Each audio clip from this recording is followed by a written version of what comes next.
نحمده ونصلي على رسوله الكريم اما بعد فاعوذ بالله من الشيطان الرجيم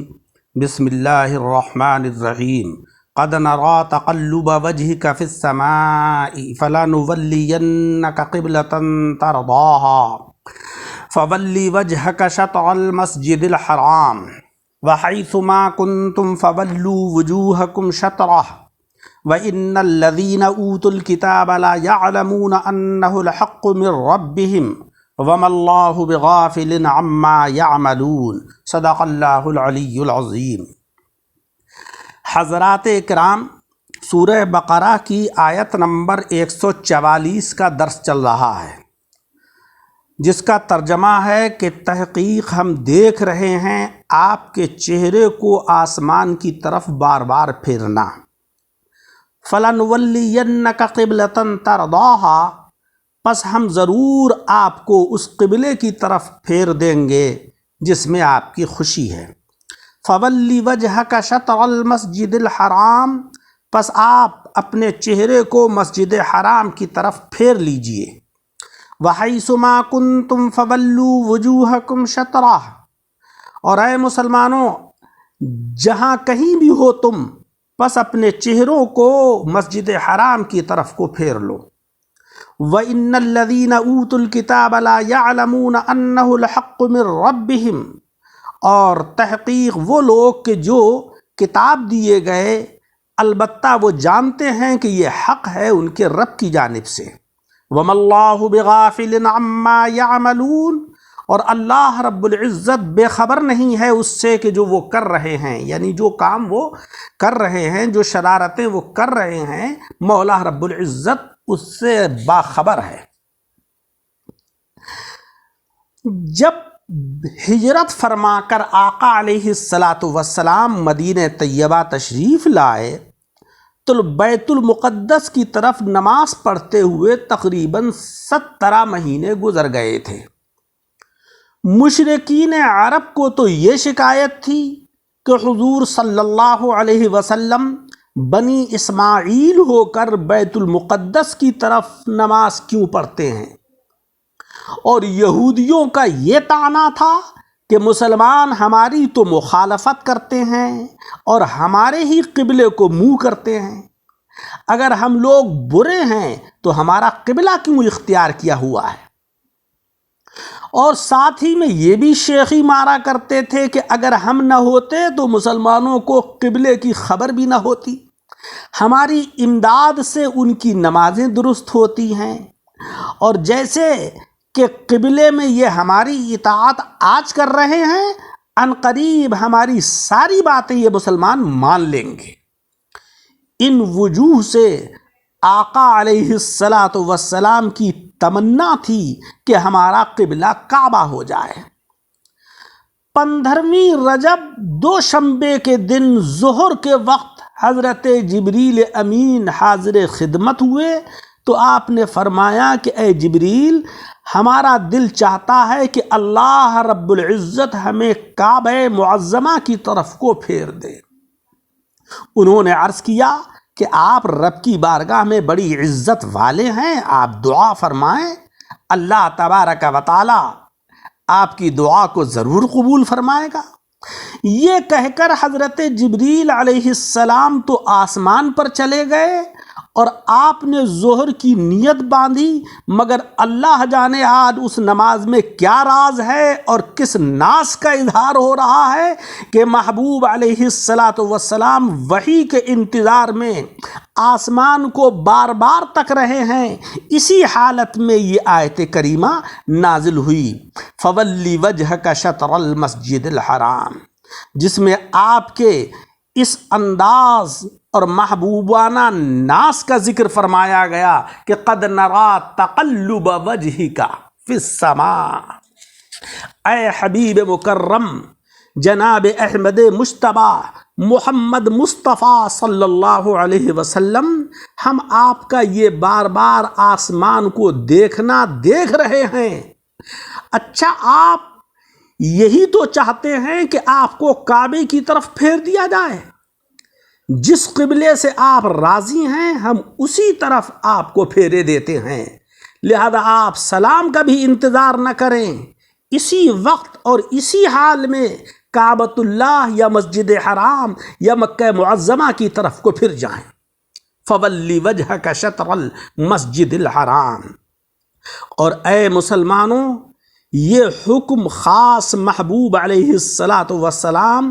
یا خاص اس وقت کے لیے نہیں ہے، بلکہ تم سب کو ہمیشہ کے لیے حکم دیا جاتا ہے کہ سفر و حضر، بحر و بر، خشک و تر، مشرق و مغرب، جہاں کہیں بھی ہو، نبی مختار جناب محمد مصطفیٰ صلی اللہ علیہ وسلم کی متابعت میں بوقت نماز کعبے ہی کو منہ کیا کرنا۔ اور یہ بات ذہن نشی رہے کہ اہل کتاب تم پر اعتراض کریں گے، مگر ان کے علماء یقیناً جانتے ہیں کہ یہ قبلے کی تبدیلی برحق ہے اور اللہ رب العزت کے حکم سے ہے، مگر نفسانیت اور ضد سے حق کو ظاہر نہیں کرتے ہیں اور اپنی کتابوں کی خبریں وہ چھپاتے ہیں۔ اور یہ بھی نہ سمجھنا کہ اللہ تبارک و تعالیٰ ان کی نفسانیت سے راضی یا بے خبر ہے، ناراض بھی ہے، خبردار بھی ہے، مگر سزا کے لیے وقت مقرر ہے، ابھی انہیں کچھ مہلت ہے۔ حضرات اکرام، اس آیت کریمہ سے ہمیں معلوم ہوا کہ کعبہ معظمہ کا قیامت تک قبلہ ہونا آقا علیہ السلام کی خوشنودی کے لیے ہے، کیونکہ قبلے کی صفت ترداہا ہے، اور اس ترداہا کے بعد فولی وجہکا میں فا جو ہے وہ برائے ترتیب ہے، یعنی چونکہ آپ کعبے سے راضی ہیں اس لیے ادھر آپ منہ کر لیں، جس سے معلوم ہوا کہ سب تو قانون کے پابند ہیں اور قانون مرضی جناب محمد مصطفیٰ صلی اللہ علیہ وسلم کا منتظر ہے، بلکہ ان کی مرضی ہی قانون ہے۔ دوسری بات ہمیں یہ پتہ چلی کہ کعبہ معظمہ کو حضور علیہ السلام سے یہ عزت ملی کہ وہ قیامت تک سارے مسلمانوں کا سجدہ گاہ بن گیا۔ آپ ہی کی مرضی نے کعبے کو قیامت تک کے لیے قبلہ بنا دیا، ورنہ ہو سکتا تھا کہ پچھلے پیغمبروں کی طرح شروع سے آپ کا قبلہ کعبہ ہی ہوتا۔ یہ سب کچھ اسی لیے ہوا تاکہ معلوم ہو جائے کہ آقا علیہ السلام کعبے کے بھی کعبہ ہیں۔ اسی لیے آپ کی ولادت پاک پر کعبہ معظمہ نے حضرت آمنہ خاتون کے مکان یا مقام ابراہیم کی طرف کو سجدہ کیا تھا۔ میں نے پہلے عرض کیا تھا کہ اللہ تبارک و تعالیٰ نے حضرت آدم علیہ السلام سے حضرت موسیٰ علیہ السلام کے دور تک کعبہ مکرمہ ہی کو قبلہ بنایا تھا، اور حضرت موسیٰ علیہ السلام سے حضرت عیسیٰ علیہ السلام تک بیت المقدس قبلہ رہا، اور مسلمانوں کے لیے ہجرت کے بعد تقریباً 17 مہینے تک بیت المقدس قبلہ رہا، اور آقا علیہ السلام کی خواہش کے مطابق اللہ جل شانہ و عم نوالہ نے اب قیامت تک کے لیے کعبۃ المکرمہ کو قبلہ بنا دیا۔ اور اس آیت کریمہ سے ہمیں یہ بھی معلوم ہوا کہ کعبے کو منہ کرنے میں حضور علیہ السلام کی عزت کا اظہار ہے کہ یہ اس واقعے کی یادگار ہے، اور حق تو یہ ہے کہ ساری عبادات میں آپ کی تعظیم بلکہ قیامت کے دن کی بھی ان کی سلطنت کا ظہور ہے۔ قبر میں ان کے نام پاک سے ہی سب کا بیڑا پار لگے گا، قیامت میں آپ ہی کی تلاش ہوگی، آپ ہی کی جستجو میں خلق ماری ماری پھرے گی، اور آپ ہی کے فرمان پر حساب و کتاب شروع ہوگا، اور آپ ہی کے ہاتھوں شفاعت کا دروازہ کھلے گا، اور آپ ہی کے جنبش لب پر ہم جیسے سیاہکار اور بدکار لوگوں کا چھٹکارا ہوگا۔ اللہ جل شانہ و عم نوالہ آپ کے نام پاک پر ہماری زندگی کو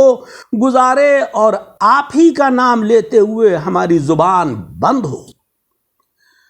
سامعین اکرام، اور اس آیت کریمہ سے ہمیں یہ بھی درس حاصل ہوا کہ آقا علیہ الصلاۃ والسلام کعبہ معظمہ سے افضل ہیں۔ کبھی سجدہ کرنے والا مسجود الیہ سے اعلیٰ ہوتا ہے، جس طریقے سے حضرت یعقوب علیہ السلام نے حضرت یوسف جو آپ کے بیٹے ہیں ان کو سجدہ کیا، اگرچہ حضرت یعقوب حضرت یوسف سے اعلیٰ تھے۔ اور ایک بات ہمیں یہ پتہ چلی اس آیت کریمہ سے کہ مسجد حرام والوں کے لیے عین کعبہ کی طرف منہ کرنا واجب ہے، اور مکہ مکرمہ میں جو لوگ آباد ہیں ان کے لیے مسجد حرام کی طرف کو منہ کرنا لازم ہے، اور جو لوگ دیگر ممالک میں ہیں، دور و دراز میں ہیں، ان کے لیے کعبۃ المکرمہ کی جہت ہی کافی ہے۔ جس طریقے سے ہم لوگ ہندوستان میں ہیں تو مغرب کی طرف کو چہرہ کرنا ہمارے لیے کافی ہے۔ اللہ جل شانہ و عم نوالہ ہمیں اپنا کلام پڑھنے، سمجھنے اور اس کے اوپر عمل کرنے کی توفیق عطا فرمائے۔ آمین۔ وآخر دعوانا ان الحمد للہ رب العالمین۔